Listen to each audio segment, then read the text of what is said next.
अस्सलाम वालेकुम my YouTube family, welcome to my channel. I hope आप सब लोग बिल्कुल ठीक होंगे। अल्हम्दुलिल्लाह मैं भी बिल्कुल ठीक हूँ। रमज़ान में अब सिर्फ कुछ ही दिन बाकी हैं and I am super excited and I hope आप लोगों की भी बहुत अच्छी तैयारी जारी होगी। और मेरी अल्लाह ताला से दुआ है कि ये रमज़ान हम सब के लिए बहुत अच्छा हो, रहमतों वाला हो, बरकतों वाला हो और हम सब की परेशानियों और मुश्किलों को अल्लाह ताला दूर फरमाए। आमीन सुम्मा आमीन। वीडियो का टाइटल देख के आप लोगों को आइडिया हो गया होगा कि आज की वीडियो में क्या होने वाला है।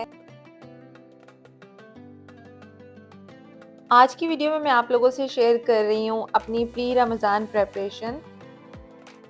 कुछ चीज़ें अगर हम पहले कर लें तो फिर हमारा रमज़ान बहुत स्ट्रेस फ्री गुजरता है।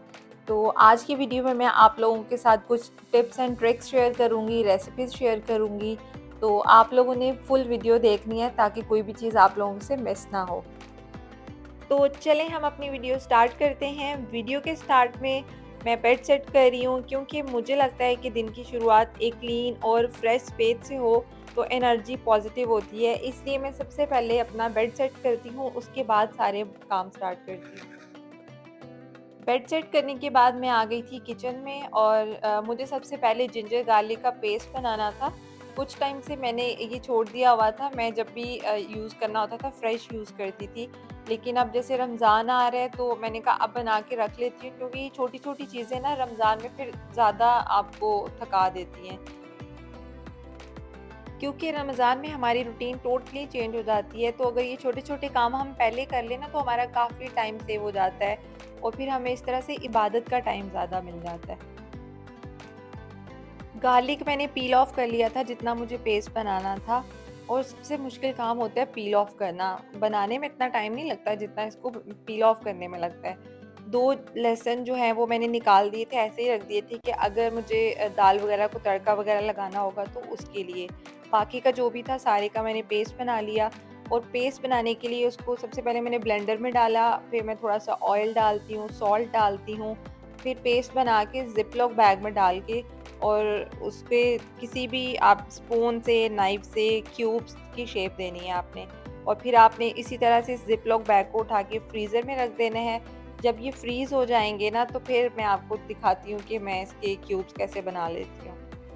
और ये वाला इसका मेथड ना बेस्ट है। पहले मैं ऐसे नहीं करती थी, फिर मैंने एक वीडियो देखी थी उसमें मुझे ये आइडिया मिला कि क्यूब्स बना के रख दें इसके, तो फिर जब आपने यूज़ करना होता है ना तो इतना मुश्किल नहीं होता, बस 1 क्यूब निकालें और डाल दें जितना भी आपको चाहिए हो।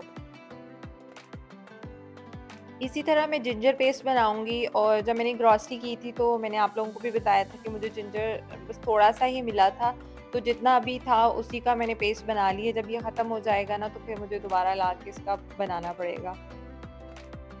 और बाकी सब चीज़ों की क्वांटिटी भी मैंने इतनी नहीं बनाई कि मेरा पूरा रमज़ान ही गुज़र जाएगा। मैंने सिर्फ़ इतना बनाया कि 15 डेज़ आराम से गुज़र जाएँ। तो एक दफ़ा मुझे और बनाना ही पड़ेगा क्योंकि अब मुझसे ज़्यादा फ्रीज़ किए हुए खाने नहीं खाए जाते। मैं कोई भी चीज़ बहुत ज़्यादा टाइम के लिए फ्रीज़ नहीं करती। अगर करूँ भी तो सिर्फ़ 10 टू 15 डेज़, इससे ज़्यादा नहीं। और मैं ये बिल्कुल नहीं कह रही कि ज़्यादा फ्रीज़ किए हुए खाने अच्छे नहीं होते, बहुत से लोग करते भी हैं ऐसे, लेकिन मेरा पर्सनल ये है कि मैं नहीं खाती ज़्यादा फ्रीज़ किए हुए। जिंजर पेस्ट बनाने के लिए मैं आप लोगों को एक टिप देती हूँ कि आपने जब भी जिंजर पेस्ट बनाना है ना उसको वॉश करके फ़ौरन से पील ऑफ नहीं करना या पील ऑफ करके उसको वॉश नहीं करना। जब भी आपने बनाना है ना आपने 30 मिनट्स पहले जिंजर को वॉश करके और उसको ड्राई होने के लिए रख दें। जब ड्राई हो जाता है फिर आप उसको पील ऑफ करेंगे ना तो उसमें पानी-पानी नहीं होता पेस्ट में। नहीं तो होता ये है कि जब आप उसको वॉश करके डायरेक्ट हम पील ऑफ करके चॉपर में डालते हैं ना तो पेस्ट जब बनता है तो वो बड़ा रनी रनी सा पेस्ट होता है, उसमें पानी बहुत ज़्यादा होता है। तो आप लोग इस तरह करके देखना, बहुत अच्छा पेस्ट बनेगा। जिंजर को भी मैंने ज़िप-लॉक बैग्स में डाल के फ्रीज़ कर दिया था। फ्रीज़ करने के बाद इसके इस तरह से आपने क्यूब्स कर लेने हैं और आपने ये नहीं समझना कि इतनी जल्दी कैसे फ्रीज़ हो गया। एक्चुअली हुआ ये था कि एक दिन में सारी चीज़ें रेडी करना पॉसिबल ही नहीं था, तो मुझे 2-3 दिन लगे थे और सारे क्लिप्स आगे-पीछे थे। इस तरह आपको कन्फ्यूजन होती, तो आप लोगों की आसानी के लिए मैंने एक-एक रेसिपी के जितने भी क्लिप्स हैं, सबको एक साथ कंपाइल कर दिए ताकि आप लोगों को समझने में आसानी हो। अब मैंने बनानी थी धनिया पुदीने की चटनी, और ये एक ऐसी चीज़ है जो कि रमज़ान में बहुत ज़्यादा यूज़ होती है। मैं तो ऑलमोस्ट इसको हर चीज़ के साथ ही खा रही होती हूँ। पकोड़ों के साथ खाई जाती है, दही भल्लों में भी आप डाल सकते हैं, बहुत मज़े के दही भल्ले बनते हैं। तो इसको बनाने के लिए भी आज मैं एक नई रेसिपी ट्राई कर रही थी, तो आप लोगों के साथ भी शेयर करती हूँ। पुदीने के सारे पत्ते मैंने अलग कर लिए, फिर उसके बाद धनिया को साफ़ करके वो कट कर लिया, और इस दफ़ा धनिया इतना गंदा था, इतनी इसमें मट्टी थी कि इतना मुश्किल हो रहा था इसको साफ़ करना। और दोनों को मिक्स करके फिर उसके बाद वॉश कर लें। और यहाँ पे मेरे हाथ देखिए, पता नहीं पुदीना जब भी आप साफ़ करते हो ना, तो आपके हाथ, आपके नेल इतने अजीब से हो जाते हैं।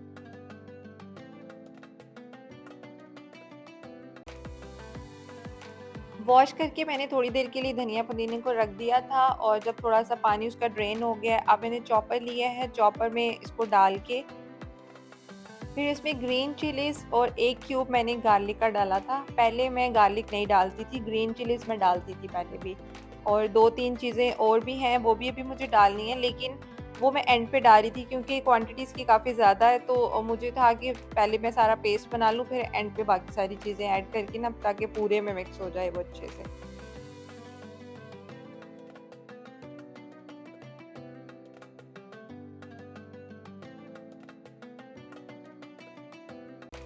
जब पेस्ट हाफ डन हो गया था, तो फिर मैंने इसमें ऑलिव ऑयल थोड़ा-सा डाला है, सॉल्ट डालूँगी और चिली फ्लेक्स।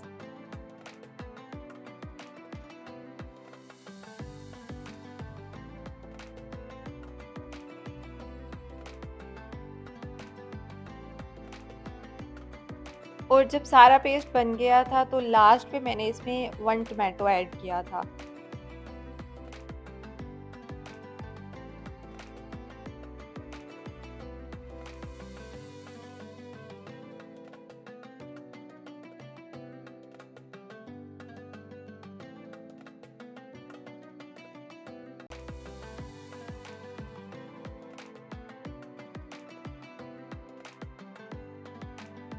और ये इतना मज़ेदार पेस्ट लग रहा था देखने में ही, और बाद में मैंने इसको ट्राई भी किया था, रायता बनाया था मैंने, और वाक़ई ये बहुत टेस्टी था। आप लोग भी इसको ज़रूर ट्राई करना।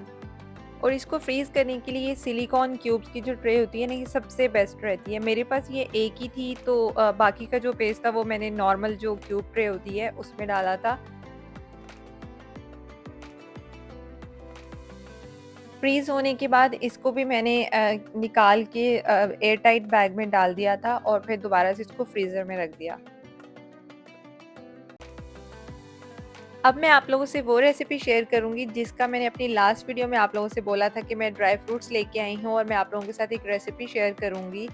तो ये ड्राई फ्रूट से बनते हैं एनर्जी बॉल्स, और ये इतने अच्छे होते हैं ना कि सीरियसली अगर आप लोग एक दफ़ा बना लेंगे और आप इसको खाएँगे ना, तो आप लोग मुझे दुआएँ देंगे। आप लोग ये अपने लिए भी बना सकते हैं, अपने बच्चों को भी दे सकते हैं, क्योंकि इसके बहुत फ़ायदे हैं। ड्राई फ्रूट्स इसमें हैं, तो इनका कोई नुकसान तो होता ही नहीं है। अगर आप लोगों के जॉइंट्स में पेन होता है, आपकी बैक पेन होता है, और व्हाइट मखाना बैक पेन के लिए बहुत अच्छा होता है, इसलिए आपने व्हाइट मखाना स्किप नहीं करना। मुझे पहले व्हाइट मखाने का बिल्कुल आइडिया नहीं था, मैंने कभी भी ड्राई फ्रूट्स में नहीं खाया, लेकिन फिर मैंने जब इसको गूगल किया, थोड़ी-सी इस पे रिसर्च की, मुझे पता चला कि इसके तो बहुत सारे फ़ायदे हैं, और पहले जब भी ये मेरे घर में आता था ना, ऐसे ही पड़ा रहता था और ख़राब हो जाता था। तो अगर आपके बैक में पेन है, स्पेशली गर्ल्स, तो आप लोग उसको ज़रूर खाएँ। आप इसकी बॉल्स बना के रख लें, और डेली का आप 1 बॉल खा सकते हैं। अब जैसे रमज़ान भी आ रहा है, तो रमज़ान में हम रोज़े रखते हैं और हमारी एक्टिविटी ज़्यादा हो जाती है, तो वीकनेस फ़ील होना शुरू हो जाती है, स्पेशली एंड के डेज़ में जब रमज़ान एंड हो रहा होता है। तो ये बॉल अगर आप पूरा रमज़ान खाते रहेंगे ना, तो आपको वीकनेस बिल्कुल फ़ील नहीं होगी। तो इसलिए आप लोग भी, अभी टाइम है, अभी से इसको बना के रख लें, और डेली का 1 बॉल ज़रूर खाएँ। और अगर आप इसको 1 ग्लास दूध के साथ खाते हैं, तो फ़ायदा और भी डबल हो जाएगा। लेकिन अगर आप लोगों को ज़्यादा गर्म चीज़ें खाने से पिंपल्स वगैरह निकलते हैं, तो आपने अपनी स्किन के अकॉर्डिंग खाना है।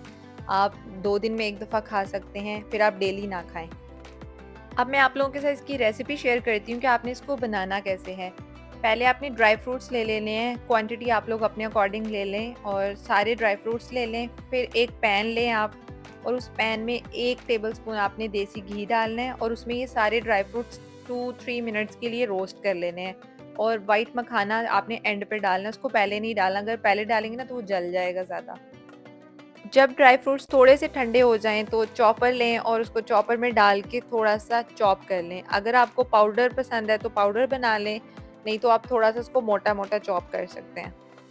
ड्राई फ्रूट्स को चॉप करने के बाद आपने लेनी है डेट्स, और डेट्स की क्वांटिटी आपने जितना आपके ड्राई फ्रूट्स होंगे ना उसके अकॉर्डिंगली ले लेनी है, और डेट्स की गुठली अलग कर दें और डेट्स को अलग कर दें।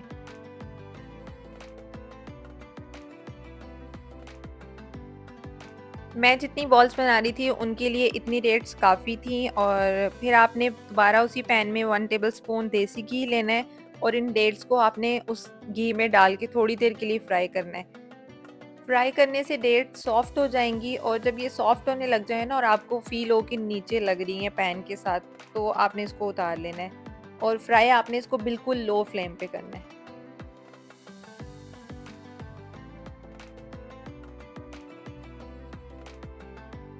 अब इन डेट्स को जो हमने ड्राई फ्रूट चॉप किए थे उसमें डाल दें। अभी ये गरम होगा तो आपने डायरेक्ट इसको हाथ से मिक्स नहीं करना।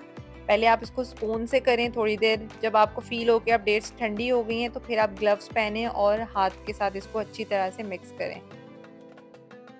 वीडियो में देख के ही आप लोगों को कितने मज़े के लग रहे होंगे ना ये, तो इसलिए आप लोगों ने इसको ज़रूर बनाना है और खाने में आपको इससे भी ज़्यादा मज़े के लगेंगे। और इसमें आपने कोई एक्स्ट्रा शुगर ऐड नहीं करनी।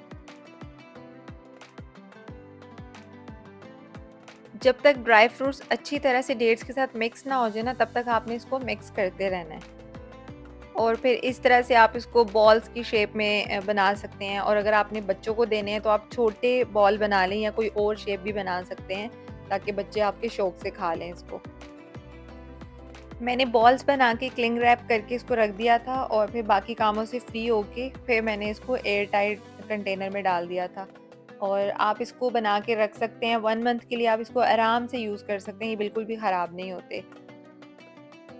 अभी मेरा सिर्फ़ एक ही कंटेनर फ्री था, तो बाकियों को मैंने ऐसे ही क्लिंग रैप करके रख दिया था। अब कोई दूसरा कंटेनर देखूँगी तो उसमें वो डाल दूँगी। ये नेक्स्ट डे के क्लिप्स हैं, और इस दिन मुझे शामी कबाब बनाने थे और मुझे चने बॉयल करने थे। चने बॉयल करके और फ्रीज़ करके अगर आप छोटे-छोटे पैकेट्स बना के रख दें ना, तो ये भी रमज़ान में एक आपका एक्स्ट्रा काम ख़त्म हो जाता है, नहीं तो डेली बॉयल करना बहुत मुश्किल हो जाता है। मैं 1 केजी चने लेती हूँ और रात को उसको भिगो देती हूँ, और फिर नेक्स्ट डे मैं उसको इंस्टेंट पॉट में बॉयल कर लेती हूँ। जब बॉयल हो जाते हैं, ठंडे हो जाते हैं, और फिर मैं ज़िप लॉक में छोटे-छोटे पैकेट्स बना के और फिर रख देती हूँ। और जब भी कुछ बनाना हो तो उससे 5-10 मिनट आप पहले निकालें तो ये तो आराम से डीफ्रोस्ट हो जाते हैं। और चनों के लिए मैं छोटे साइज़ के ज़िप-लॉक बैग्स यूज़ करती हूँ। ये इतने मेरे पैकेट्स बन गए थे, और ऑलमोस्ट मेरे 15 या 10 डेज़ तो आराम से निकल जाएँगे। और ये एक ऐसा काम है मील प्रेपिंग का जो मुझे बिल्कुल भी मुश्किल नहीं लगता, तो ये मैं कभी भी बॉयल कर सकती हूँ। जब ख़त्म होंगे तो मैं दोबारा से इसको फ़ौरन बॉयल कर लूँगी। चने बॉयल करने के बाद मैंने शामी कबाब बनाए थे। इनके लिए भी दाल मैंने रात को ही भिगो के रख दी थी, और इसकी पूरी मैंने कोई रेसिपी रिकॉर्ड नहीं की, क्योंकि वीडियो काफ़ी लंबी हो जाती। और अगर आप लोगों को रेसिपी चाहिए होगी कि मैं कैसे शामी कबाब बनाती हूँ, तो आप लोग मुझे कमेंट सेक्शन में बताना, फिर मैं अपनी किसी नेक्स्ट वीडियो में आप लोगों के साथ ज़रूर शेयर करूँगी। और इसके लिए मैं आप लोगों को एक छोटी-सी टिप दूँगी। टिप क्या, आप लोगों में से बहुत सारे लोग शायद करते भी हों ऐसे। आप लोग कोई बड़ी ट्रे ना लें इनको फ्रीज़ करने के लिए, क्योंकि फ्रीज़र में जगह कम होती है। तो मैं क्या करती हूँ, मैं नॉर्मल साइज़ की प्लेट लेती हूँ और उसमें क्लिंग रैप करके ना फिर लेयर्स बनाती रहती हूँ और कबाब रखती जाती हूँ। और हर लेयर में आपने क्लिंग रैप ज़रूर करना है, नहीं तो कबाब आपस में चिपक जाएँगे। और आप इसको फ्रीज़ कर दें, और जब फ्रीज़ हो जाते हैं तो फिर वो आसानी से उसको निकाल के ज़िप लॉक में डाल के दोबारा से उसको फ्रीज़ कर दें। अब जो रेसिपी मैं आप लोगों के साथ शेयर कर रही हूँ, ये मेरी आज की वीडियो की सेकंड लास्ट रेसिपी है, और मैं बना रही हूँ मसूर और माश की दाल के भल्ले। और भल्ले बनाने के लिए आपने माश की दाल ज़्यादा लेनी है, और उससे कम क्वांटिटी में आपने मसूर की दाल लेनी है। और आपने 8 आवर्स के लिए इसको सॉक कर देना है, और सॉक करने के बाद उसका पानी अच्छे से आपने निकाल लेना है, पानी उसमें बिल्कुल भी ना रहे। फिर आपने ब्लेंडर लेना है और उसको अच्छे से ब्लेंड करके फ़ाइन पेस्ट बनाना है। अच्छा, मैं पहले जो जिस बाउल में थी दाल उसी में बना रही थी, और उसमें इतना मुश्किल हो रहा था, दाल बाहर निकल रही थी। फिर मैंने ब्लेंडर लिया छोटा, और उसको हैंड ब्लेंडर के साथ मैंने ब्लेंड कर लिया। अच्छा, ब्लेंड करने के बाद आपने इसमें जो मसाले डालने हैं ना, सिर्फ़ आपने डालना है सॉल्ट, कोरिएंडर पाउडर डालना है, और थोड़ी-सी आपने चिली पाउडर। अच्छे तरीके से मिक्स करने के बाद आपने एक पैन लेना है और पैन में आपने ऑयल लेना है और ऑयल आपने ज़्यादा लेना है क्योंकि ये डीप फ्राई होते हैं तो इसलिए हमें ऑयल ज़्यादा चाहिए होगा। जब ऑयल सही से गर्म हो जाएगा तो आपने इसमें पेस्ट डालना शुरू करना है और पेस्ट आपने टेबल स्पून से डालना है, बड़े स्पून से नहीं डालना, नहीं तो भले बहुत बड़े साइज़ के बन जाएंगे। और फिर आपने लो फ्लेम पे इसको फ्राई करना है ताकि ये सही तरह से अंदर से पक जाएँ। 5 मिनट के लिए आपने इसको फ्राई करना है। अच्छा, मैं आप लोगों को एक बात बताती हूँ, मैं भले फर्स्ट टाइम घर पे बना रही हूँ और इसके लिए मैंने काफ़ी सारी रेसिपीज़ देखी थी और मैंने कोई भी एग्जैक्ट रेसिपी फॉलो नहीं की क्योंकि ग्रीन चिलीज़ भी कुछ रेसिपीज़ में डाल रहे थे तो मुझे वो समझ नहीं आ रहा था। तो मैंने सबकी रेसिपी देख के फिर मैंने अपनी एक रेसिपी बनाई और इससे इतने मज़े के बने थे। आप लोग भी अगर चाहें ना तो आप लोग मेरी रेसिपी से ज़रूर ट्राई करना, आप लोगों को बहुत अच्छे लगेंगे। और ये इतने अच्छे बने थे कि ये वैसे भी खाए जा रहे थे। मेरे हस्बैंड ने वैसे भी ट्राई किए थे और उनको इतने मज़े के लगे थे।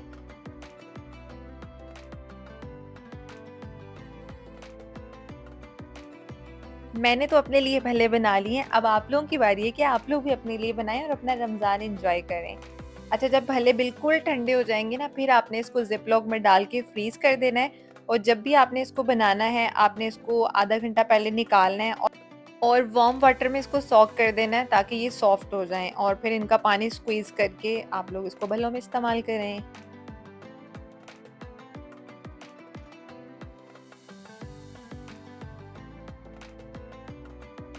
और आप लोगों ने आज की वीडियो के कमेंट सेक्शन में मुझे ज़रूर बताना है कि आप लोगों को कौन-सी रेसिपी अच्छी लगी और आप लोगों ने ट्राई भी करनी है और जो भी रेसिपी आपको अच्छी लगेगी ना, आपने इसी वीडियो के कमेंट में आके मुझे ज़रूर कमेंट करना और बताना है कि कैसी बनी है, ठीक है? और आप लोग क्या-क्या रमज़ान की तैयारियाँ कर रहे हैं, वो भी आप लोग मेरे साथ शेयर करना और आप लोग मुझे इंस्टाग्राम पे भी फ़ॉलो कर लें जल्दी से क्योंकि अब रमज़ान में मैं वहाँ पे छोटी-छोटी रेसिपीज़ आप लोगों के साथ शेयर किया करूँगी। अब मेरी आज की लास्ट और फाइनल रेसिपी है रोल और समोसे बनाना। सिर्फ़ रोल, क्योंकि समोसे तो मेरे बने ही नहीं, अभी आगे चल के मैं आपको बताती हूँ मेरे समोसे क्यों नहीं बने। अच्छा, इसकी रेसिपी मैं आप लोगों के साथ जल्दी से शेयर कर देती हूँ। आपने आलू बॉयल कर लेने हैं, फिर उनको आपने मैश कर लेना है और फिर उसमें जो स्पाइसेस डालने हैं वो है नमक, लाल मिर्च डालनी है, हल्दी, चिली फ्लेक्स और धनिया पाउडर और थोड़ी-सी आपने इसमें अजवाइन डालनी है। अजवाइन आपने इसलिए डालनी है क्योंकि हमें इनको बना के फ्रीज़ करना है और आलू वैसे भी बादी होते हैं तो इससे पेट वगैरह ख़राब ना हो, ठीक है? थोड़ी-सी आपने इसमें कलवंजी डालनी है और पिसा हुआ गरम मसाला। ये सब चीज़ें डाल के इसको अच्छे से आपने हाथ से मिक्स कर लेना है। फिर आपने एक पैन लेना है, उसमें थोड़ा-सा आपने ऑयल लेना है और ऑयल में आपने ज़ीरा डालना है। ज़ीरा आपने उसको थोड़ा-सा फ्राई करना है, जब उसकी खुशबू आने लग जाए ना, फिर आपने वो सारा पेस्ट उसमें डाल के उसको भी 2-3 मिनट्स के लिए फ्राई करें और फिर उसको निकाल लें। जब पेस्ट थोड़ा ठंडा हो जाए तो फिर आपने समोसों के लिए और रोल जो भी बनाने हैं वो शीट्स लें और फिर इसकी फिलिंग करना शुरू करें। अच्छा, मैं बताती हूँ आप लोगों को कि मेरे साथ क्या हुआ था। मैंने रोल तो आराम से बना लिए, ठीक है? और जब मैं समोसे बनाने लगी थी ना तो समोसे की जो मैं शीट्स लेके आई थी वो किसी दूसरे ब्रांड की थी। मैंने ट्राई करने के लिए लिया था, लेकिन वो उससे बन ही नहीं रहे थे समोसा। जब भी मैं उसको फ़ोल्ड करती थी वो टूट रहा था। तो फिर मैंने वो साइड पे कर दिए कि चलो इसको मैं एज़ अ पापड़ी यूज़ कर लूँगी और फिर मैंने सारे रोल ही बना दिए, समोसे मेरे बने ही नहीं। और फ्राइड चीज़ें मैंने भी बहुत ज़्यादा नहीं बनाई क्योंकि इस दफ़ा मैंने सोचा हुआ है कि हम लोग रमज़ान में फ्राइड चीज़ें कम खाएँगे और हेल्दी ऑप्शन ज़्यादा रखेंगे। अच्छा, यहाँ पे ना इसको फ़ोल्ड करने का तरीका मैं आपको दिखा रही हूँ कि आपने पेस्ट रखना है और फिर आपने उसको आराम-आराम से फ़ोल्ड करते जाना है और एंड पे इसको बंद करने के लिए मैंने लिया था मैदा, उसमें थोड़ा-सा पानी डाल के ना उसका थिक सा पेस्ट बना लेना है। तो वो थोड़ा-सा लगा के फिर ये आराम से बंद हो जाते हैं, खुलते नहीं हैं।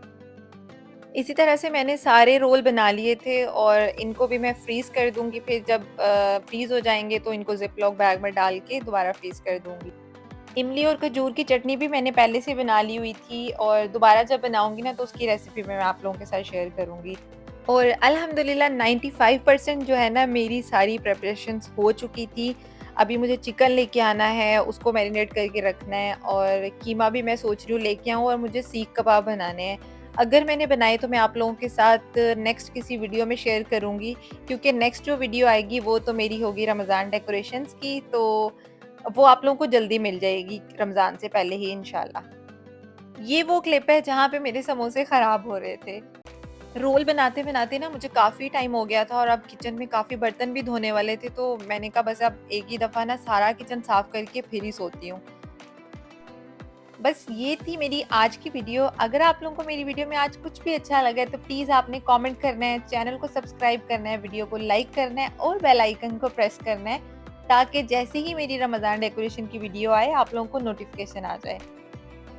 मिलेंगे हम इंशाल्लाह नेक्स्ट वीडियो में, तब तक आप लोग अपना बहुत सारा ख़्याल रखें और मुझे भी आप लोगों ने अपनी दुआ में बहुत ज़्यादा याद रखना है। खुश रहें और खुश रहने दें। Take care, bye.